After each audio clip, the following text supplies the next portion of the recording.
Hello and welcome back to the Walking Dead UK podcast. I'm your host as always, Matthew, or Matt for short. Joining me today, I have two of my current co-hosts, David. Hello. Hello, and Chris. Hello. And we have a very special guest joining us today from AfterBuzz TV. I'd like to welcome Ben Bateman. What's up, everybody? This is so cool. You guys are in another country. We're talking about the Walking Dead. This is amazing. Yeah, thank you very much for joining us, Ben. It's a pleasure to hear you. Other than the 100 podcast on AfterBuzz TV and The Walking Dead, which the ones that I found you on. So if you want to tell us a little bit about that before we get started. Yeah, totally. So AfterBuzz, for anybody who doesn't know, is a gigantic podcasting network based in Los Angeles, started by Kevin Undergaro and Maria Menounos. We cover something like 150 shows a week and do full live streaming video podcasts for all of them. And we have like 300 hosts or something like that. And I cover, like you said, currently I'm on Fear the Walking Dead and The 100, but I also lead the Walking Dead panel. I've done True Detective, which was a struggle this last season. The Americans. I like my TV. I don't watch everything. Some of the other hosts that I work with watch like 20 or 30 shows a week. Wow, that's crazy. That's crazy. I watch about 14 maybe.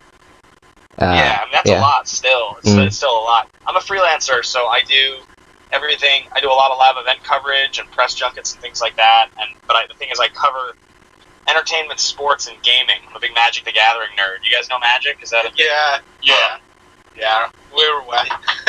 So yeah, I play a lot of Magic, and I have a podcast on RocketJump.com. Guys that did Video Game High School, I do that every week as well. So it's hard for me to find the time to play Magic, read about Magic, play Hearthstone, read about Hearthstone, watch TV, watch movies, talk about movies, interview about movies, watch sports, cover sports, talk sports. I get very fragmented. Yeah, so it's crazy. You got that, yeah? Yeah, so thank you very much for taking the time to join us today. So this will be for season 6 finale, season 6 episode 16, which was called East. So should we jump right in? Yeah, do it. Cool. So we start off with Maggie, who's obviously pregnant, is on her way to the hilltop. So we have the group going out, and they get kind of cornered by some roadblocks. What do you guys think of the roadblocks? A lot of people said, it was a little bit of a waste of time, but I thought it really, really built up the tension, because the danger from each one. And then you see Rick's face, like, kind of, he's losing confidence. You can kind of see him really starting to get worried. I start with David. What did you think of, like, the roadblocks and all that sort of stuff? Yeah. I mean, it did create an awful lot of tension in that show, and it was. I think a lot of that was about trying to get sort of, breaking Rick down, because he'd been so confident up until that point, and then you just got to this point where you just got to this point where you just kind of, every time they hit a roadblock, you see a little bit of him cracking every time. So. Yeah, it was a breakdown of our hero, our character. Chris, what do you think? I think it just shows how strategic the Saviors are. Yeah. They've literally just got every road and every kind of possible route kind of mapped out, and they know exactly where Rick wants to be going, because they've been kind of spying on the area. They know about the supply runs that are going on as well to help out Maggie. But personally, I thought that was good, because it did create tension, and it kind of withheld it as well, with each of the 3 roadblocks being more of a threat than the other one. Yeah. And then it came up to the finale, the final 10 minutes of the episode, where we saw Negan, and he killed one of them. So that's the kind of ultimatum of it all. Yeah. Ben, what do you think? I think I agree. The tension was pretty insane. I definitely think that the payoff at the end of the episode was strong enough to justify the tension. And obviously, as you said, when you see Negan, it all kind of comes to a head. I think it's really interesting when you have these moral centerpiece characters on shows like The Walking Dead. Like I reference Lost a lot because Rick and Jack are very similar characters in the way that they manifest originally as the protagonists in the show. Yeah. And so I think it's interesting as you see that look on his face as he slowly starts to break, and he's been breaking for a long time, for a great number of seasons at this point. And I think it's interesting. This is sort of the penultimate episode of the show so far. I mean, ultimately the payoff was almost what we wanted it to be, but the idea of the payoff was still what we wanted it to be. So I thought the roadblocks were great, and I was a little annoyed at first. The tension was building, and it took a little long to get there, but I think in the end it was worth it. Yeah, because I think over there in America, you guys had a 93-minute episode, and we had a 75-minute one. So it might have seemed like it maybe took longer for you, because like more adverts and stuff. Yeah, you get a lot more breaks over there, so. Yeah, I don't know if any of you guys knew, but the character that we come across in the start from the Roadblock, Stephen Ogg, who voiced Trevor from Grand Theft Auto. Sorry, you guys are breaking up just a little bit. The guy at the first Roadblock, Stephen Ogg, who played voiced Trevor from Grand Theft Auto. Grand Theft Auto, right? Yeah. Yeah, and he also played a character on Better Call Saul, whose name I can't recall. But it's awesome to see him in the show. It's basically like having Trevor in the show from GTA, so that's pretty cool. Yeah. It's almost exactly the same too. Yeah, God, yeah, he does. yeah. Yeah. So hopefully he sticks around because he could be a very interesting character. I think he definitely will. I mean, it's so funny, right? This episode's divided into basically two distinct pieces. It's everything and then the final confrontation. And it's almost like, I wonder, like, how, did it really need to be 90 minutes? I mean, you said it was 75 for you guys, we got 93, right? Yeah. You had about 20 minutes of ad breaks extra, I suspect, over there. Yeah. Yeah, a lot of ads. I mean, a ridiculously high-rated episode for sure. Yeah, it's crazy. So next, if we talk about Carol or Morgan, a lot of people said, of course, some of them said that this was a little bit of a waste of time, but I know a lot of fans that don't particularly like Morgan. I think he's okay. He's turned around slightly from the mid-season finale, with all the debacle, you could say, with the Wolf and what he did there. So we have him and Carol, and like Carol gets shot by this guy a few times. We think she's going to be okay, don't we? I think she'll be alright. Yeah, she's a survivor, I'm sure. I mean, she'll be okay, but like, she definitely took a bullet to the arm and another one to the leg. Like, I think she's going to be a pretty different character. I don't think she's going to survive in the way that we're used to seeing her. No, that's probably true. Yeah, that could be interesting. Yeah. It's kind of similar to in season 5 when she was hit by that car and she ended up kind of like a coma for like an episode or something, and then she was in that wheelchair when they did the exchange. If you guys remember back in the hospital in season 5. So it kind of reminds me of that, but she's like you guys said, she's quite a hardened survivor. So she should be okay, but maybe some damage. And then they meet some guys in armor. You read the comics, don't you, Ben? Yeah. So we won't reference who we might. Maybe we think. I think it's been out there that those characters are coming in. I mean, I'm nowhere near that in the comics, but I'm aware of it because I've seen stuff around. So. Yeah. Myself and Chris also read the comics, so we have an idea who they might be.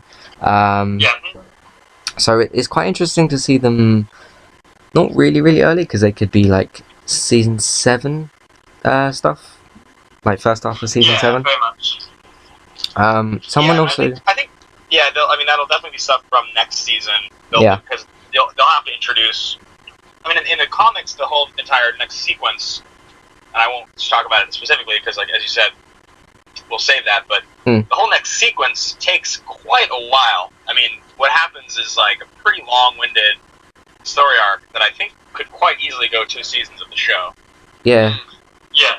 Because it was All Out War Part 1 and Part 2, which was 1 volume each, which is, I think, a year of comics, because it's 6 in 1 volume, 1 a month. Yeah, I think, around... My one concern there would be, the last time in the show we had a villain that they really tried to carry for a long time was the governor. Yeah. And that's the weakest. It's the weakest part of the entire show is the second half of his story. In my opinion. Yeah. Somewhere in season 3, it's like the end of season 3 into the beginning of season 4, I think, is where that show, for maybe almost like an entire season's worth of episodes, really starts to lag. A lot of people stopped watching the show before Scott Gimple came on and replaced as the fourth showrunner. And I'm hoping the quality of the actor in Jeffrey Dean Morgan and just like their understanding of how to tell this story more effectively now. It feels like their formula is more dialed. But I'm hoping that if they do stretch this next storyline out a lot more, it doesn't fall flat in the way that the Governor one did. Yeah, I think the All Out War story arc is more interesting than the Governor story arc, and I think Negan's a more interesting character. Yeah, definitely. Yes. Yeah. Totally agree. So that's kind of why I wasn't as nervous or as worried, because Negan's just generally more interesting than the Governor. But the Governor was okay, but he was more of a, the first kind of big villain other than the zombies in like season 2, because that was the real threat in season 2. And then you kind of had them on the road for a while, and then you had I can't remember her name, the woman from the hospital. She wasn't. Dawn. Oh yeah. Dawn. She Rose wasn't too. Or something. What was her name? Dawn. Dawn. That was her name. So it's time we have a big Governor Negan type thing. That should be interesting. Yeah, I mean Negan. Go ahead. Oh, sorry. We were talking about Morgan and Carol before. Yeah. I thought that they could have structured this episode a bit better for 90 minutes.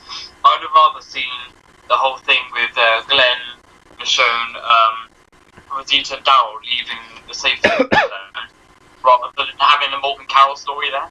I thought that was more kind of a penultimate episode kind of thing going on there. Yeah. And it would have built the tension up more if we saw Daryl getting shot and Michonne, Glenn, Rosita getting captured in the same episode. That's what I'm saying. I thought of an idea how I would restructure the season. Sorry, Dave, you was gonna say something. No, go. Okay. No, go ahead. If you take the episode where Maggie says she's pregnant, have her say that in a different episode, delete that episode, shift all the others back so that episode 9 is the mid-season finale, have the season finale as episode 15, and then have the resolution to the Negan killing in the season finale. Yeah, but what Scott Gimple has been saying, especially about the finale and how he's defending it, is that he likes to end a certain chapter and then move on. So like we've seen in season 6 in the first half, we saw everything leading up to the zombies in Alexandria. And then the first episode back, we saw the whole Anderson family dead, Carl losing an eye, and the new story begins, And that's what they're doing with the season 6 finale. They haven't shown who's dead because they want that to be the start of the new story. Yeah, because that clearly is going to have a huge effect on the group and things moving forward. And in actual fact, the same sort of thing goes for Carol and Morgan, I think, at that point as well, because there's been 2 major changes with those characters. With Carol wanting to sort of walk away from violence, but not managing to escape it, despite everything she tries, and then you've got Morgan who's finally had to kill somebody. So that sort of got to the end of those story threads for those 2 as well, and so it does sort of make sense in how it's structured, I guess. So do you think with Morgan finally killing someone, what do you guys think of that, by the way? Him finally, because that was really the only option. I mean, me and Chris last week, I'm not sure if it was in our comic discussion or not, but we spoke about what it would be like when Morgan is like forced to kill someone. So what do you guys think of that, when he finally realised it was his only option in that situation? For me, I'll jump in and say that Morgan is the most infuriating character that this show has had, in my opinion. He's the most obnoxious character, and unfortunately, I mean, Lenny James is a great actor, he does a great job with it, but unfortunately, this like, the genesis of his character to get to this point, the amount I mean, also for the record, I think that when you talk about restructuring the season and the things that you would and wouldn't do, Morgan got a pretty raw deal as a character in the sense that the fake Glenn killing in episode 4 is the worst decision that they made in this season. In my opinion, I think that it was a total travesty. I think it was super distracting. It didn't do much as far as like it didn't actually change the story much. All it did was, as an audience, fake us out and make us constantly wonder when the hell are they going to show us if he's dead or alive. And the fact that Morgan got a 90-minute episode, what's it called, an episode in a bottle, so to speak, immediately following the fake Glenn death, I think left a pretty bad taste in a lot of people's mouths because A, the Morgan episode should have been 60 minutes and it should have happened somewhere else because it was a good episode. Yeah. But B,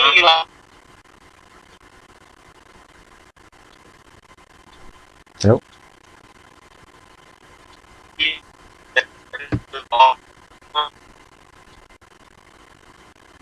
He's entered the mountain, fella.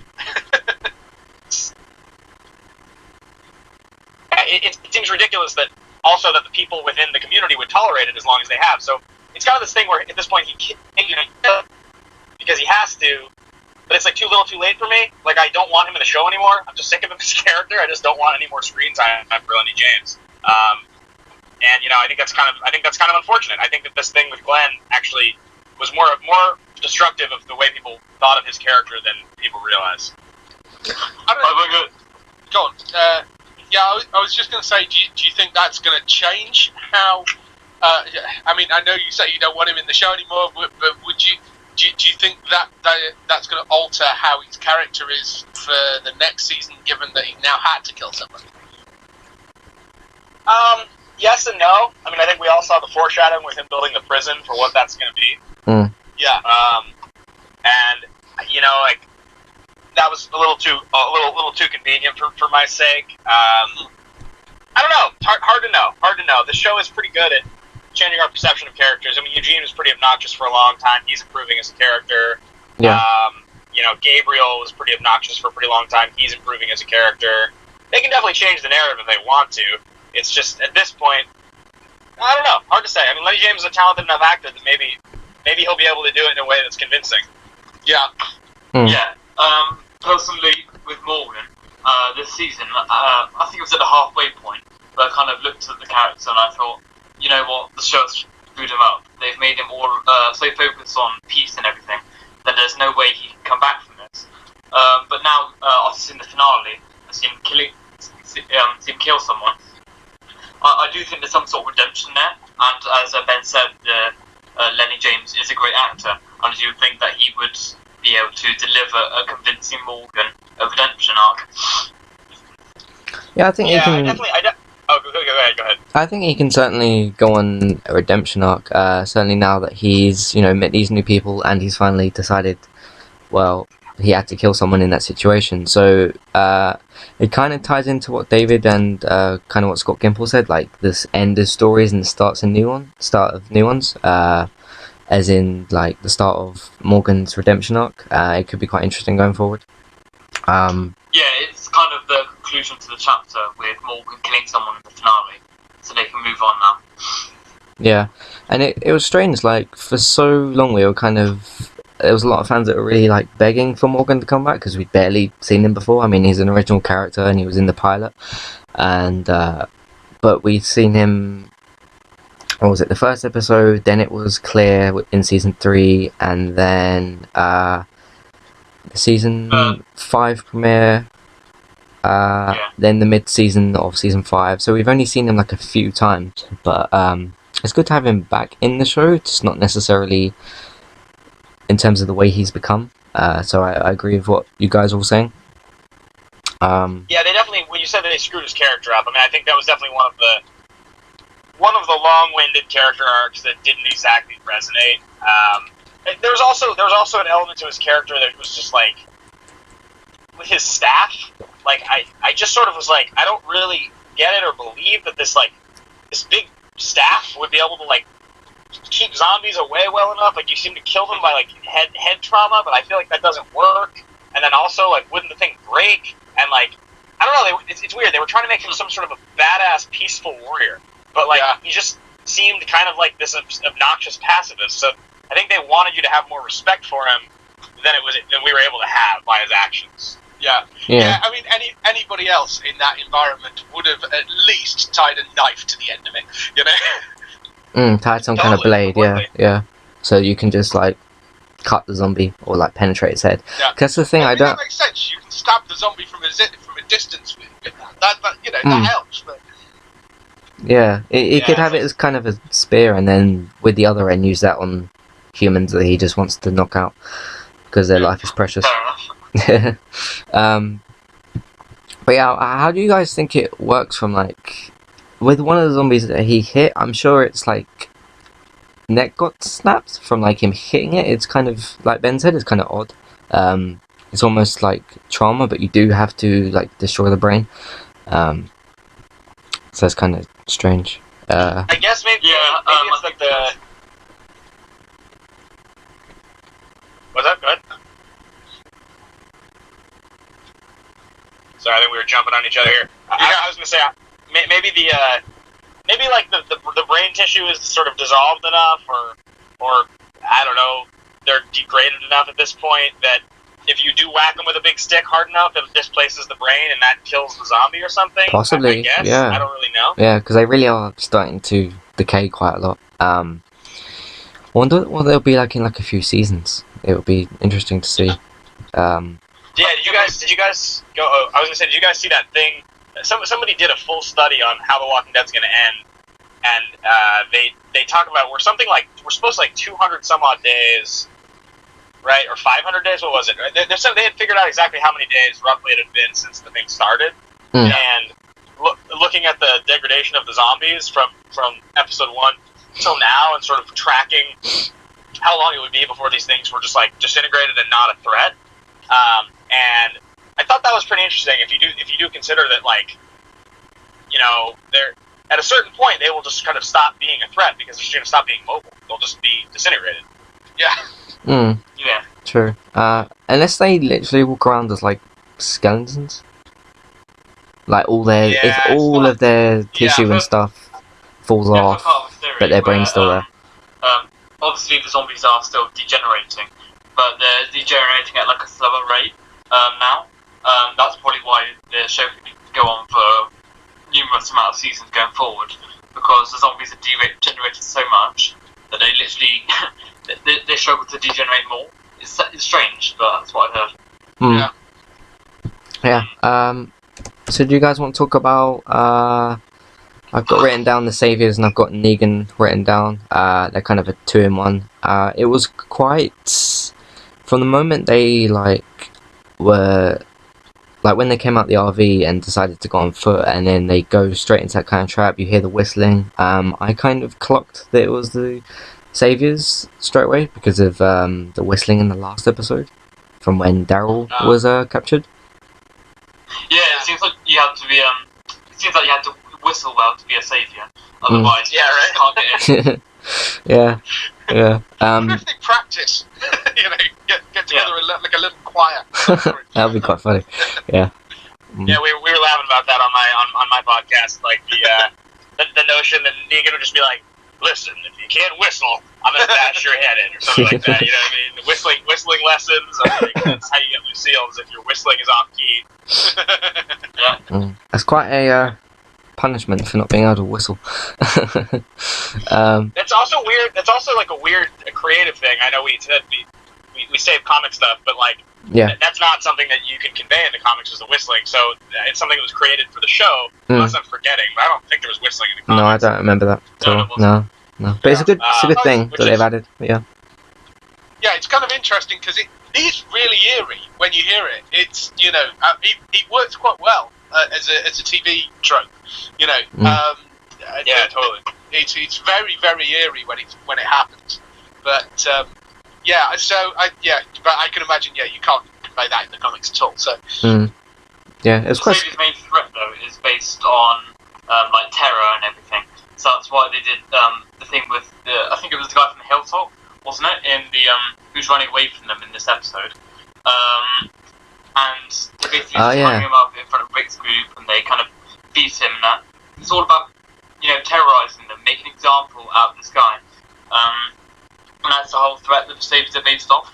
That's what Rick thinks until obviously New Steel comes along and bashes the head in. Mm-hmm. But there we go. Yeah, definitely. I mean, I think just thinking about Negan as a character and thinking about the Saviors and their whole kind of magical terror approach, because he says the one line when he's intimidating everybody, he says, "This was career day for us. We put a lot of resources into showing you what we could do," or something like that. Yeah. And it is a little like, we have to remember sometimes, because we take these shows so seriously, and these shows take themselves so seriously, but we have to remember a little bit that, like, there's suspension of disbelief. The idea that they would be able to, stealthily craft all these roadblocks with, like, shooting at their feet to distract them, and, like, corralling them in this one direction, and then the wood gets lit on fire from behind because there's somebody hiding behind the wood, and there's somebody up on the bridge with a body. Like, there's just so many things that in real life it would be hard to imagine that actually functioning that way. Yeah. Where it's just like, all right, like, I get it. We're supposed to be in awe. Again, to use another Lost reference, it's like The Others. It's like, yeah. Oh, yeah. It's like, Yeah. There's a kind of bogeyman quality about them, Yeah, completely. And that's a TV thing. That's a TV thing that you can get away with because you have a lot of time to develop and explain. Whereas in, like, movies, it's harder to do that and have the time to explain it and justify it. So, yeah. Yeah, and obviously, as seen in episode 13, the Saviors aren't just based in one place. They're spread across many different compounds around the area. And also in this episode was something quite clever that they did. Was in the last, the final scene where they have all of the Saviors kind of surrounding Rick's group, and they all get kneeled down. It all happens in the dark, so you're not exactly sure how many Saviors are actually hiding in those trees behind. It's all kind of... We haven't seen the Saviors together in one place yet. We've seen lots of different groups happening. We haven't joined together how many there actually are of them.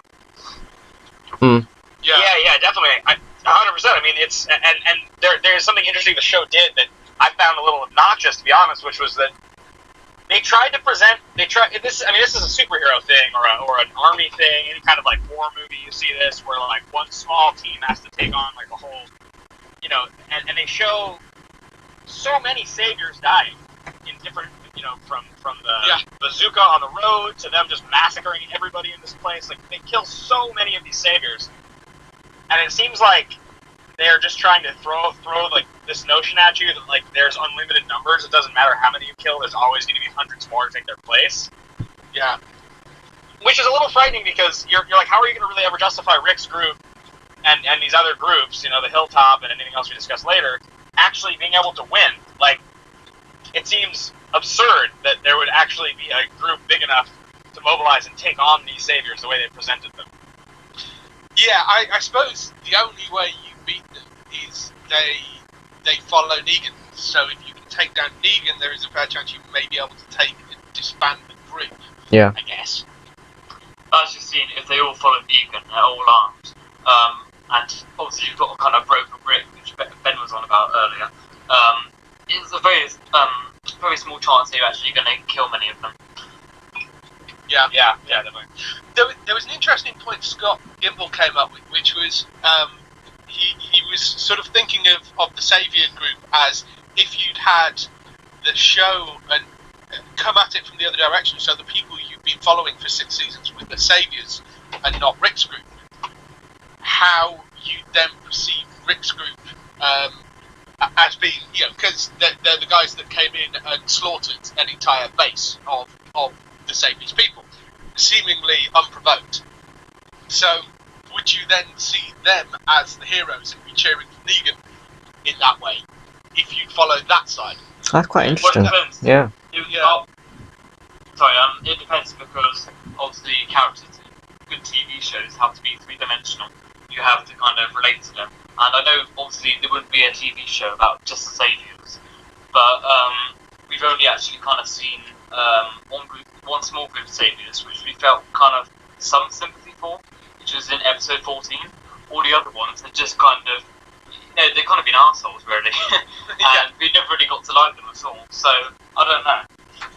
Yeah, because they did that thing where the Carol met the guys on the road, and this is one thing that I do find out.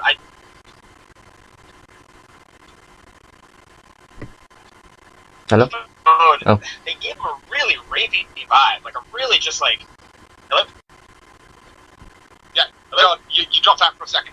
You're back now. Oh, yeah. Sorry. I was saying the guys on the road that Carol comes across, they give him this like really rapey vibe. With this like this sort of gross winking and like this really and I to speak to the point you're bringing up that Gimple addressed of sort of who you would perceive as the hero, if you were looking at the story from a different place, I guess to some degree it's important that they give us those really black and white portrayals of villainous characters as just seeming evil, so that we do continue to relate to Rick's group as the heroes. But ultimately, in this world, I do think it is very true when you realize that like there is really no such thing as the good guys and the bad guys. It's just a better point of view, and we've just watched the show through these people's point of view. So heroes.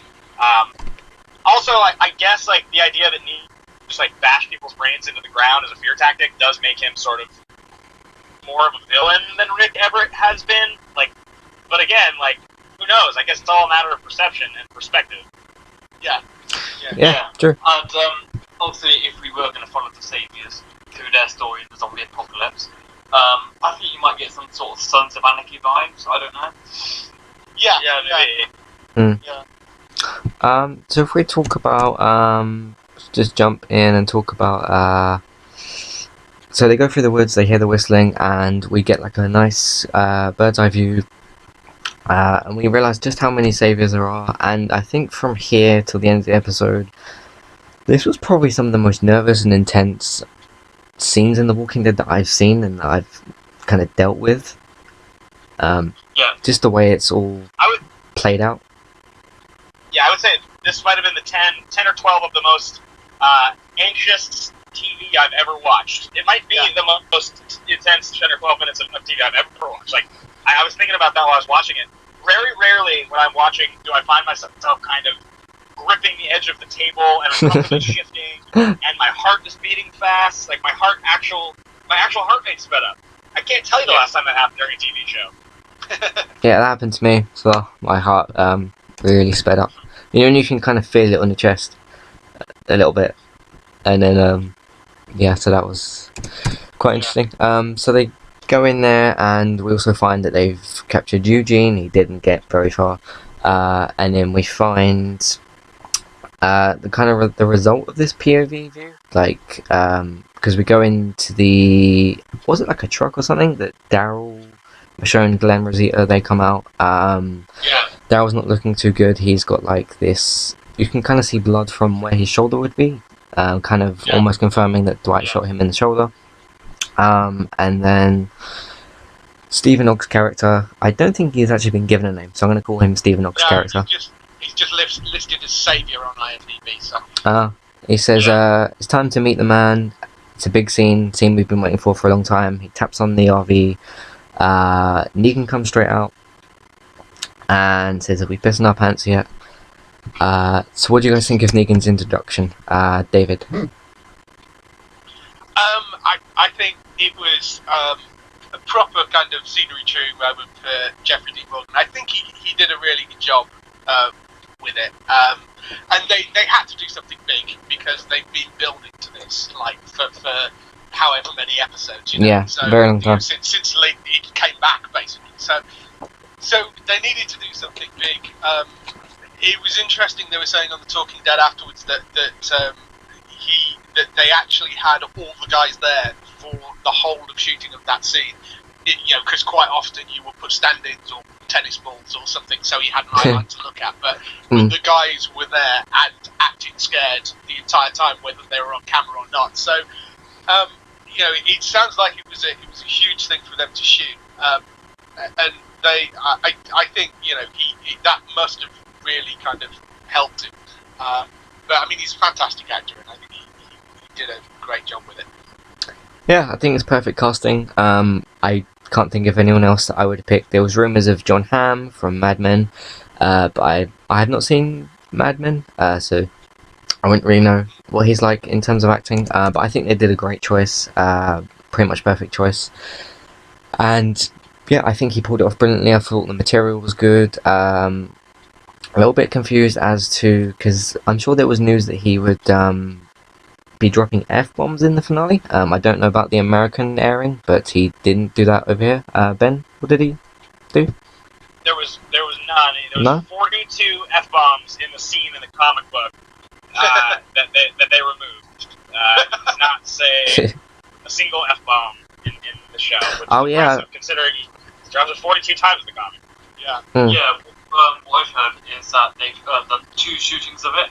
One of them will be the uncensored version for DVD. A lot of people thought, because this was announced quite a while back, a lot of people thought that they'd do 2 different versions, like 2 different deaths of the Lucille thing. So you can pick which character going into season 7. But no, I think it's about one being uncensored and one being censored. Yeah. Here's a question for you guys. This is something I thought about, and this is a pretty wild theory that probably has been totally debunked by information that I just haven't read. But sure. I know they write pretty far ahead of time, and we're supposed to see the premiere in October when the show comes back. But how likely is it that it's possible that they don't know who they killed, and that based on audience reaction, they will write that season and story based on the reaction in the first several weeks after? Like, now they know, but at the time they premiered it seems unlikely to me, but I'm wondering if that's possible. Yeah, it's very possible. I heard on the podcast that there might be like looking at social media and like Reddit and stuff like that to see kind of fans' reactions as to who they might kill. I did hear today that it doesn't really mean anything because Lauren Cohan and other actors have been in films. Norman Reedus as well has been in 2 other films. But I heard that Stephen Yeun has been picked up for a TV show. That doesn't really mean anything because Heath as well has been picked up for a 24 Legacy. But because of course you had Norman Reedus who's filming, I think it's called Ride.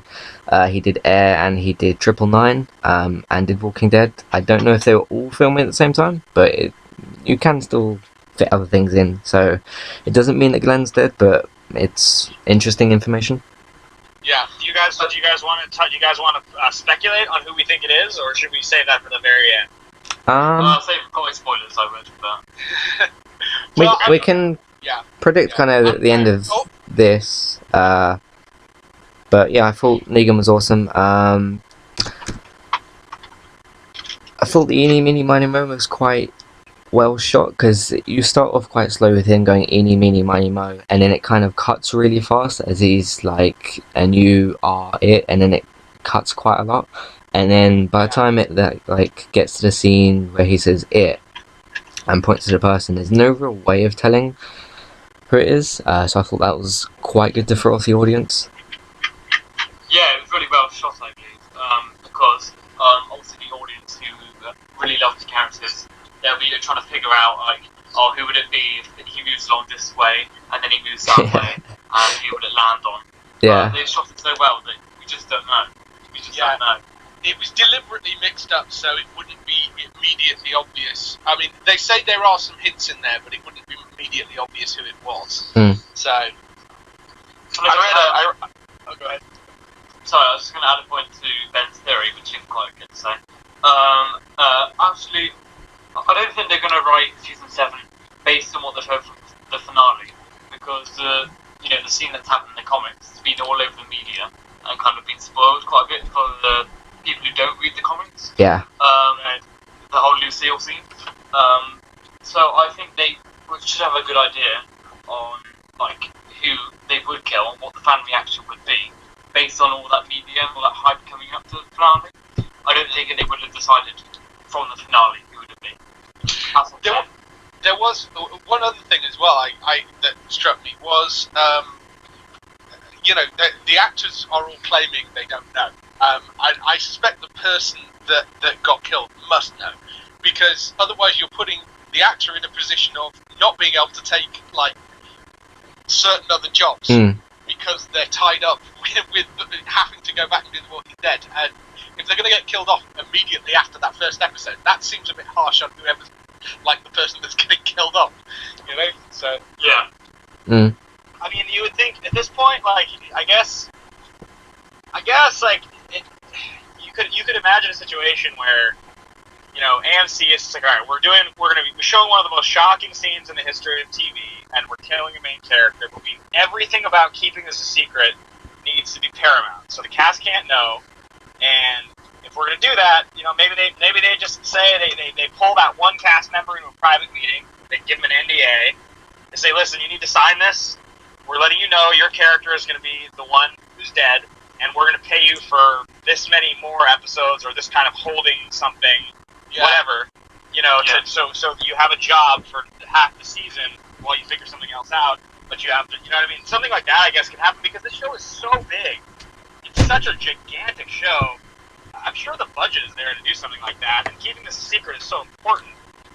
I wouldn't be that surprised, you know? Yeah, maybe. Yeah. I mean, the thing that me and some other things I've seen on like forums and stuff is what they're going to do for the trailer, because there's a trailer every year at Comic-Con in July, and you can kind of show Rick and Carl because, you know, you had the if anyone moves, if anyone screams, cut the other boy's eye out, feed it to his father. That kind of indicates that it's not going to be Rick or Carl, and like story-wise it doesn't really make sense for Makes sense. for it to be either of those two. Yeah, and we talked a bit on comic spoilers last week, because Cliffhanger had been rumoured, and we were all like, oh, if it's a cliffhanger, it's going to be so awful. I mean, it wasn't that bad, but it's all, it's about how on earth they're going to keep this secret from now until October. And with the whole trailer coming out in July, I think they're going to have to just show Negan, basically, and Negan and his horrible doings. I don't know, but what else can they show? Yeah, I mean, you can show stuff from Alexandria, you can show some of Negan outside of that scene. You can show bits of Rick and Carl, but these trailers are usually like 2-3 minutes roughly, but they can, you know, chop some action scenes up, throw them in. So they can kind of fill it out, but it's going to be difficult because you can't have Daryl, Glenn, Abraham, Rosita, Michonne, Eugene, Aaron, Glenn. I think it's a Glenn. You can't show any of the others basically, really, because then it'd be like, well, he's not dead, she's not dead, kind of thing. Yeah. So I think what they might do, because there's so many characters that have been put on the line for this death and whatever, I think they could get away with showing some minor characters like Aaron, because a lot of people are convinced that Aaron's not going to die. And I don't know, that's the only way I can see them getting around that problem. Yeah. yeah. Maybe Sorry, go on. I was just going to say, I agree with you guys. It'll be very interesting to see. Will any of you be coming to the States for Comic-Con? I doubt it, I'm not but sure I'd like to. Yeah. I'm waiting to see whether I get press passes. So. Got it. Okay, cool. Yeah, I will be there for, but not for AfterBuzz. I'll be there for Popcorn Talk. But I'm hoping I can get in on those panels and, you know, and find out and see that trailer live instead of just being somebody who's tweeting about it. From somebody else's post. Yeah. Yeah. So if we predict who we think it's going to be, and then go into comic spoilers. So, David, who do you think was Lucille? I would go for Glenn as a distinct possibility, or maybe Abraham, but I think Glenn is probably top of my list. I mean, Chris? Well, a lot of people have expected Abraham to be Lucille, because of how Negan's taking it like a champ. But I'm still going to go with Glenn. Because well, I'm going to go with Glenn because... Sorry. the loudest door in the world. I'm going to go with Glenn because how Negan said to take it like a champ kind of reflects back to the whole idea that Glenn doesn't die, it seems. And you know how he's kind of got out of all these horrible situations, especially like 2, at least 2 this season, which he's been in near-death situations, and he managed to escape. He's got that kind of determination. So that's what I think. Yeah. Ben, who do you think? I'm pretty convinced it's Glenn. The one. It's funny. I was on TV Fights. It's a Screen Junkies show, and it was a Walking Dead themed episode. It's like a debate-driven show, and this was last week. And the final question was who got Lucille, and we all had to submit. You submit your answers beforehand. Mm-hmm. There's 3 of us, and they let you know this is the one you'll be arguing. This is the one you'll be arguing. So, but 2 of us chose Glenn as our first choice. One of us chose Abraham, and my second choice was Daryl. So they flipped a coin. The other guy had to argue Glenn, and I got to argue Daryl. I think it's Glenn, though I won the argument, and during almost convinced myself that it's Daryl. Which is weird and funny, because I really do think it's Glenn. I really don't think... I just don't think that if they were going to... Like, if it was Daryl, I just think they would have done it then. And I also think from the point of view of, like, they're pandering to the comic book fans so much nowadays. It seems like the stories are really written for the comic book fans. I just don't see them changing from the source material, and I just think it moves the story along in a correct way. Also, like, watching the scene, the emotional weight of that scene was entirely on Maggie and Glenn. Daryl doesn't have a single line. Abraham is not a relevant enough character. He's, like, a good character, but, like, just killing him there it just doesn't do enough. Like, you really need to take out one of the major characters for that scene to resonate on the same level that it did in the book. And that, to me, is pretty clearly Glenn. Yeah. Yeah, and from what I've seen about Glenn and everything, I think killing him off is right, because if you kill someone like Daryl off, obviously you're gonna have a lot of ratings lost and everything. From sort of the fans who love Daryl, will just leave the show, I think. But in some ways, Daryl would have been a good choice, because this isn't comic spoilers basically, because Daryl isn't in the comics. But if they have, if they get Daryl to all-out war, where there's going to be gunfights and everything, and he's there with his crossbow trying to get people from long range, it's not going to work for him. That's what I think. So I don't know. I'm just thinking that is he best suited for this kind of this environment that's coming up with everything and the war with Negan coming. That's my only thing. And also, I would have preferred Daryl to have the crossbow thing that in episode 14 that Denise had, because I think it would have been a nice conclusion to the Dwight and Daryl arc. Yeah. But apart from that, I don't know. I think the biggest problem, as you say, is the fan base for Norman Reedus is enormous. So that I think that's possibly a bit dangerous for them. But I don't know. More risks. From what I understand is that he is the most popular character on the show. Yeah. So it is definitely dicey if they want to go that road, but not impossible. Definitely not impossible. I mean, they can do it. The show is so popular. This is the thing. It's like I just think that the show is such a juggernaut, and I think the notion that people were trying to spread around that if they give us a cliffhanger, I'm not coming back to the show. Like, people were so upset about that ending. Look, the finale of next season is going to break every television premiere record for drama in cable history. I don't doubt it for a second. Like, there is no part of me that believes a word anyone says when they're like, I'm not going to keep watching it. Yeah. No, totally. I mean, it seems ridiculous that people are kind of saying, oh, I'm not going to watch it again. Everybody's going to tune back in because they're going to want to know, and they're going to want to see it. So they're all going to come back. Yeah. I was doing a live reaction with my friends for the first time, watching The Walking Dead. We're streaming it, and I think it wasn't. I think everything that happened with the cliffhanger there. It wasn't the fact that we weren't going to watch it again, because of course we love the show. We've watched six seasons of it. We're going to see it out. I think it was just the kind of frustration, and we're like, well, what do we do with ourselves now? We've got to wait 6 months. We've got to wait 6 months to find out who got killed. I mean, I think that's the only problem with the cliffhanger. Really, It was just about the whole painstaking wait. Yeah, totally, completely agree. Yeah, I would go with.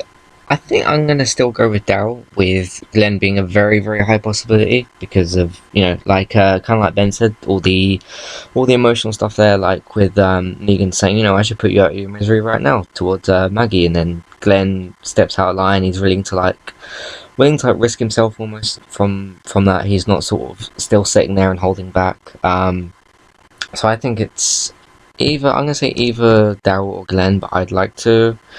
Well, I don't want to see anyone die on the show because we love all these characters, but someone's got to die, really. So I'm gonna stick with Daryl, with Glenn being a very high possibility. It was annoying, the cliffhanger, but I don't know. After the time we've had from the episode to now to process it, my disappointment's gone down, you could say. It's still kind of annoying because we still have to wait so long to see who dies, but I think AMC has been smart with putting Fear Walking Dead on, because now I've kind of not pushed Walking Dead to the side, but kind of thought, okay, I know this isn't going to be back for 6 months. There's no point in kind of moaning about it too much, and then just focusing on Fear the Walking Dead and letting that distract me from this cliffhanger. If you guys know what I mean. Yeah.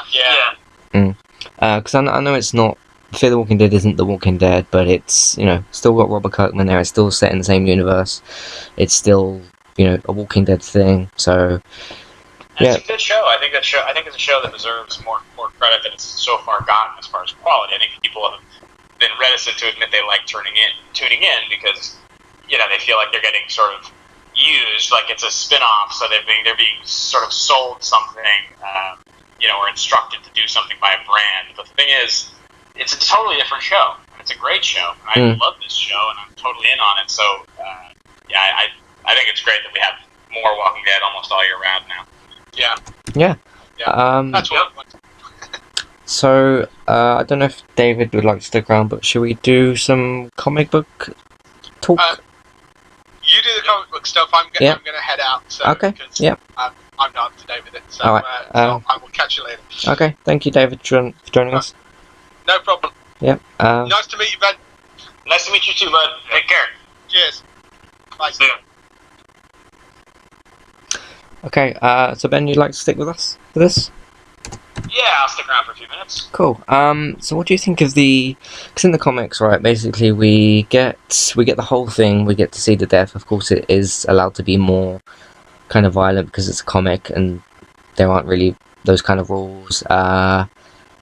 I would say it's kind of odd considering the start of season 5 where we had the Nemeth Terminus. You were seeing people be hitting the head with a baseball bat and then having their throats slit open, which is almost the same level of violence, and it happened, you had people in the line that it was happening to, one after the other. So what do you think? I'll go for Ben first. I mean, I'm not sure. Do you think that we're gonna see it's just gonna open and we're just gonna have a head getting bashed into the ground at the opening frame? I mean, is it gonna start out from the point of view of Glenn's face, and then we're I don't know. I mean, I'm curious about all that stuff.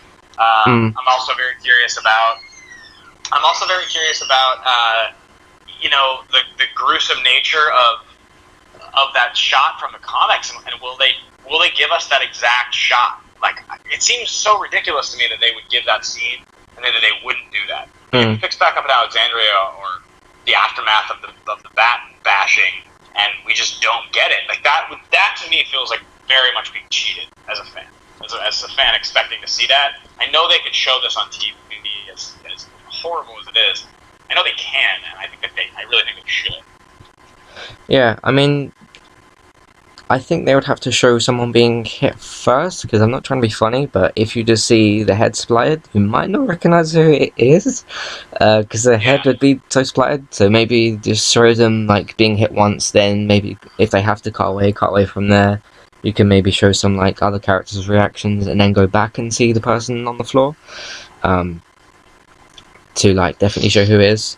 But I don't think there's any other way that they can show it in a satisfying way. What do you think, Chris? Going on to that, sorry. I think with the whole kind of cinematography thing that they're going to have to do, and the sequence of the shots leading up to death. I think the perfect thing that I would want from this kind of tense scene that we've been waiting for 6 months or so.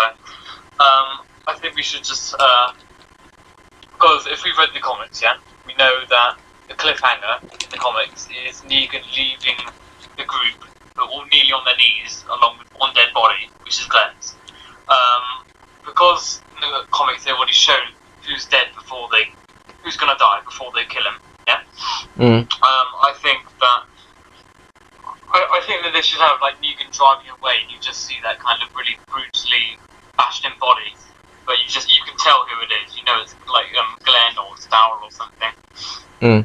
They could have it as the cold open, really. If you show, the bashing, then show them driving away, have it show the group kind of still be on their knees, I guess, because they'd be in shock, and then you roll with the, titles, the intro. I think that would be a great cold open, and then just kind of play it from there afterwards. Yeah. Yeah. So the thing is because Glenn dies, right, in the comics, and then that's kind of Maggie's motivation to go to the hilltop. If it's someone else, let's say it's Daryl or anyone else, would she still kind of... She still does have to go there because there's no doctor in the Alexandria. So do you think it'll still work the same way? Do you think Maggie will still have the leadership role that she takes on? Because, I mean, she cut the hair, which I guess is a sign for it. And you had her, have those scenes with Gregory. I was going to say, I definitely think so, to answer that question. I believe that the storytelling in the comics from this point forward is with everything that happens through Negan and then with the time jump. I really hope that they stick with that. It would strike me as the correct thing to do. It's very much set up for them to do that, and it's a great story. It's well told. It's maybe the most exciting comic book is from this point until the time jump. Yeah, I think it's the most interesting part as well. Yeah. I was just gonna say on that point. I've been thinking about this for quite a while now. I think it was on the start of season 6, so I've been thinking about the hilltop and everything that could happen there. I thought about halfway through season 6, I started to think that Maggie was kind of being underutilized a bit, and maybe she won't become the same strong character as she was in the comics. And I thought maybe someone like Carol would take over. But in this past half season, with the 9 episodes, we've seen Carol become so weak and so mentally unstable. And now we're seeing Maggie kind of rise up and not just be there, not just hanging around. So I do think they're going to go with the same stuff in the comics. Yeah, I'm convinced. I'm totally convinced. And I think those guys that we saw, Morgan and Carol, I think those are pretty clearly from the Kingdom, right? That's all. Yeah. Yeah. We're all on the same page there. Do you think they could... I don't know if you guys know Dave Fennoy, who voiced Lee in the Telltale games. Do you think he might get cast as Ezekiel? Yeah, he looks very much like Ezekiel, of course. As you see in the show, and people with you know the show. She's got the actress for hasn't got the same dreads or the same hairstyle. If they're going to do wacky hairstyles or something like that, they could easily just have a bald person and have a really large, made up wig somewhere. Yeah. I don't know. Yes. For Maybe. Ezekiel, I wonder who we cast. He is an interesting character. Do you think they're going to do the tiger? Do you think we're really going to get that? It's interesting. I was just about to ask you, how do you think they'll do the tiger? If I don't know if you guys noticed, but I don't know if it was the season finale or the penultimate episode, but apparently in one of the shots you can see a footprint that's slightly bigger. It looks like a tiger's footprint or like a bear's footprint. So that's kind of interesting to just plant that there. But it would be really cool to see Ezekiel and whatever animal they show. I don't know if you caught it on social media this week, but the Walking Dead Twitter account. I'm not sure what they were sort of talking about. They managed to bring up something about Ezekiel and Shiva, and they said, I think they talked something like you might be seeing them on the show, on your TV screens coming up soon, or something like that. So that was quite prominent, I think. Yeah, I saw that on I think Digital Spy posted a post about that post, and then yeah, it was quite interesting to see that because I think it's the panel where you see Ezekiel for the first time and he just says like hi, and then yeah, in the post it just says you'll see him soon, so that's quite cool. How do you think they're going to have the tiger on the series? CG, but that could be very expensive. Like, it's kind of dangerous to have a real tiger. Yeah, it would definitely be a CG element the show's never had before, or something that animated. It would. I don't know. I guess there's not really any way to do it with a real tiger, so I guess it has to be CG. Yeah. Obviously, if it's CG, it's going to cost quite a bit. So, and you have so many characters on a TV show around this point, especially with the Kingdom coming in. You wouldn't have to show Ezekiel, Shiva, as prominently as you have in the comics, because there's so much going on in the comics, so it's hard to attend to every character. So if you just have Shiva appear a few times, I think it might be good, and in the main battle sequence as well. Yeah, it'd be very cool. I reckon you'll see like a reveal in the mid-season finale. That seems about the right time. Yeah. Roughly, yeah. For it to meet the tiger. What do you think they're gonna do with the Carol and Morgan situation now? Because they're going to the Kingdom, and the first episode back in season 7, I expect it to be based on Glenn's death and then kind of recuperating from that. When do you think they're gonna go with this Carol and Morgan? Because they might, you never know, they might just leave it for a few episodes and then just jump back and say, oh yeah, here's these two characters which you forgot about. They could have that in episode 2, the Carol and Morgan thing, and then they can just have kind of a whole episode with them, someone dying, and then them going back to Alexandria explaining it all, and then Rick probably having a meeting talking about Negan, I would imagine, as he did before in the church and stuff. I mean, I don't know if that could be the whole episode. We still got Tara and Heath that we need to find out what's happened to them. I thought it was going to be episode. Yeah, that's right. I forgot about that. Because they went in episode, they didn't leave, but I think it was like 13 or 11 or something. So we haven't seen them for a little while, so it'd be good to kind of catch up to them, maybe towards the end of the first episode. Seems like right time. Yeah, I would think that your idea there about Carol and Morgan being the second episode, that sounds correct to me. I think the first one will be a pretty heavy post-Negan episode. Yeah. So do you guys have anything else you want to say? I was just going to quickly add on to the point about Shiva. I think in the comics, they killed Shiva off way too soon. He was a really cool character. And if they did carry on the TV series, if they did carry on in the comic, it might have to relate to the TV series a bit more. So you would have that kind of prominent character going on throughout the TV series because they did so in the comic. But probably they had they had the TV series probably in mind when they were making the comic. So you know what, we're not going to have a long-term tiger on this TV series, so we'll kill her off there. Yeah. We'll see what they do. It depends how much they struggle with. We get to this point where the show. Depends how much they struggle with maybe the CG or having the tiger on set, or it really depends what they're going to do with the tiger. I would kind of, that's where I'll go with that. Yeah.